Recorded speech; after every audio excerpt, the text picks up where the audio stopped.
Buenos días a todos y bienvenidos a Regreso al Pasado, el programa que nos permite conocer de primera mano a las figuras más notables de los siglos pasados. El tema de hoy trata sobre la psicología de la Gestalt, pero antes de pasar a entrevistar a nuestros invitados, les haré una breve introducción sobre esta corriente de pensamiento.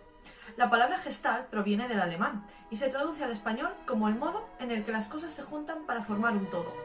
En el campo de la psicología, la Gestalt se considera un patrón o una configuración. ¿Pero qué es la psicología de la Gestalt?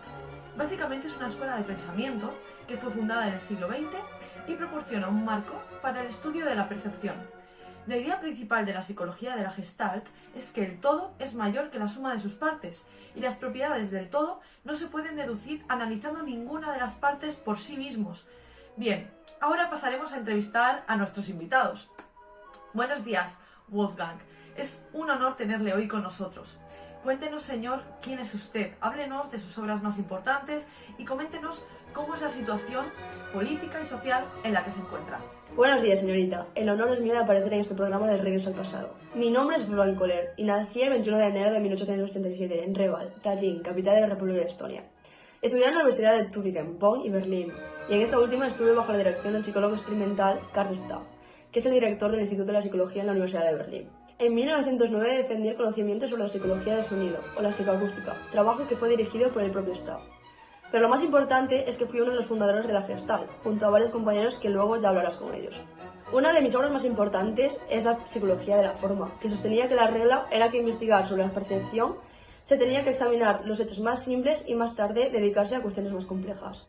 Otra de mis obras importantes es Prueba de inteligencia en antropoides, donde presento mis trabajos sobre el aprendizaje por insight, a partir de experimentos con pollos y chimpancés, realizados entre los años 1913 y 1917. Respecto a la situación política social del año 1895 a 1914, fue la encrucijada del mundo. Como bien conocéis, fue la era de la segunda revolución industrial, el gran capitalismo, la consolidación del gran imperio colonial y como resultado de todo esto, la burguesía vivió un periodo glorioso. Seguidamente, el siglo XX fue un siglo repleto de violencia, ya que en 1914 y 1939 se produjo el comienzo de la Primera y Segunda Guerra Mundial. Pero también podemos encontrar momentos menos violentos como la Revolución Pacífica de 1969.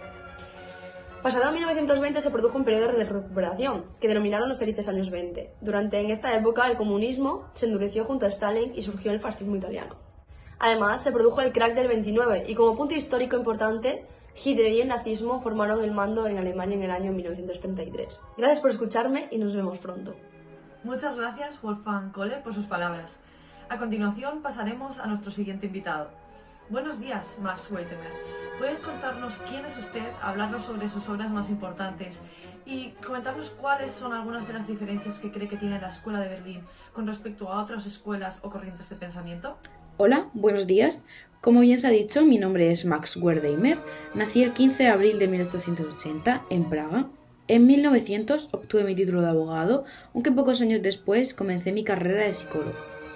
Posteriormente comencé a trabajar en la Universidad de Frankfurt, interesándome por la percepción óptica del deporte, aunque también estudié el fenómeno del movimiento producido por el tocómetro, conocido como fenómeno Pi.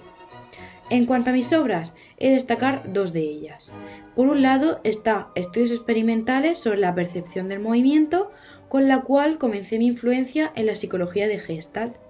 Por otro lado está Productive Thinking, que es mi obra más reciente y con ella pretendía presentar la evolución del pensamiento basándonos en la psicología de Gestalt. En cuanto a las escuelas, hay tres de ellas que tienen pensamientos diferentes a la de Berlín. Por un lado está la escuela de estructuralismo, empirismo y asociacionismo, que tenían como característica que creían que las sensaciones son la unidad principal de la vida mental.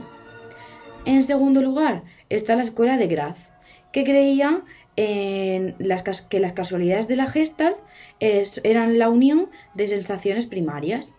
Y finalmente está la escuela de Leipzig, que creía en la teoría por etapas y en el holismo mítico separado de las ciencias naturales. Bueno, esto es todo. Muchísimas gracias y hasta pronto. Ha sido un placer, Max. Ahora es el turno del gran Kurt Koepka. Buenos días, Kurt. Háblenos sobre su vida, sobre sus obras más importantes y resúmanos brevemente las ideas principales de la Gestalt, por favor. Buenos días, soy Kurt Kofka. Nací en Berlín el 18 de marzo de 1886. Recibí mi doctorado de los estudiantes de Karl Stampf en 1909, el mismo año que me casé con Mira Klein. Además de estudiar en Berlín, también pasé un año en la Universidad de Edimburgo, donde desarrollé gran fluidez en el inglés, cosa que me ayudó a la hora de difundir mis estudios sobre la Gestalt fuera de Alemania. Mi compañero, Max Wertheimer, llegó al Instituto de Psicología en 1910 y en ese año yo ya estaba comprometido con la psicología Gestalt. Entonces le invité a participar en mi investigación y mis estudios sobre el efecto, que más tarde lo llamé PHI. Fui a los Estados Unidos, donde desempeñé mi tarea como profesor en la Universidad de Cornell de 1924 a 1925 y fui profesor en la Universidad de Wisconsin-Madison 2 años después.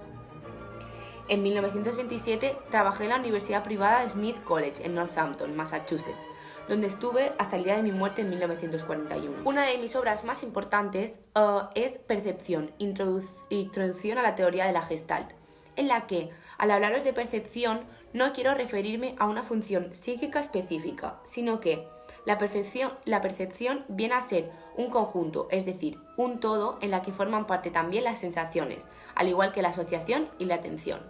Para entender mejor esta rama de la psicología, podemos explicar una serie de características que la forman. Por ejemplo, la filosofía, donde algunos pensadores filósofos como Kant o Descartes desarrollaron la base sobre la cual se construye esta escuela. O la totalidad de las personas, donde es preciso adoptar un punto de vista general al hablar de psicología. También es una característica la independencia a la hora de comprender la realidad, ya que no todo el mundo percibe la realidad de la misma forma, cada uno tiene su propia visión. La oposición a las corrientes de la época, los autores de esta tendencia no estaban de acuerdo con los enfoques pertenecientes a ese tiempo, como por ejemplo la tendencia conductista, que limitaba los comportamientos del ser humano en estímulo-respuesta. Y finalmente la percepción, que es la base de la psicología Gestalt. Los psicólogos de la Gestalt se centraron especialmente en buscar explicaciones sencillas y naturales que pudieran adaptarse a nuestra forma natural de percibir la realidad. Muchísimas gracias, Kurt. Ahora finalizaremos con el honorable Kurt Lewin. Buenos días, Kurt. ¿Puede contarnos quién es y hablarnos de sus obras más importantes? Buenos días, llegó mi turno. Yo soy Kurt, mejor conocido como Kurt Lewin. Y para que me conozcáis un poco más, yo fui un psicólogo social estadounidense.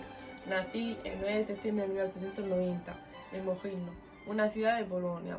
Yo no fui uno de los fundadores de la Gestalt, pero sí que destaqué en que introduje la Gestalt a mi psicología.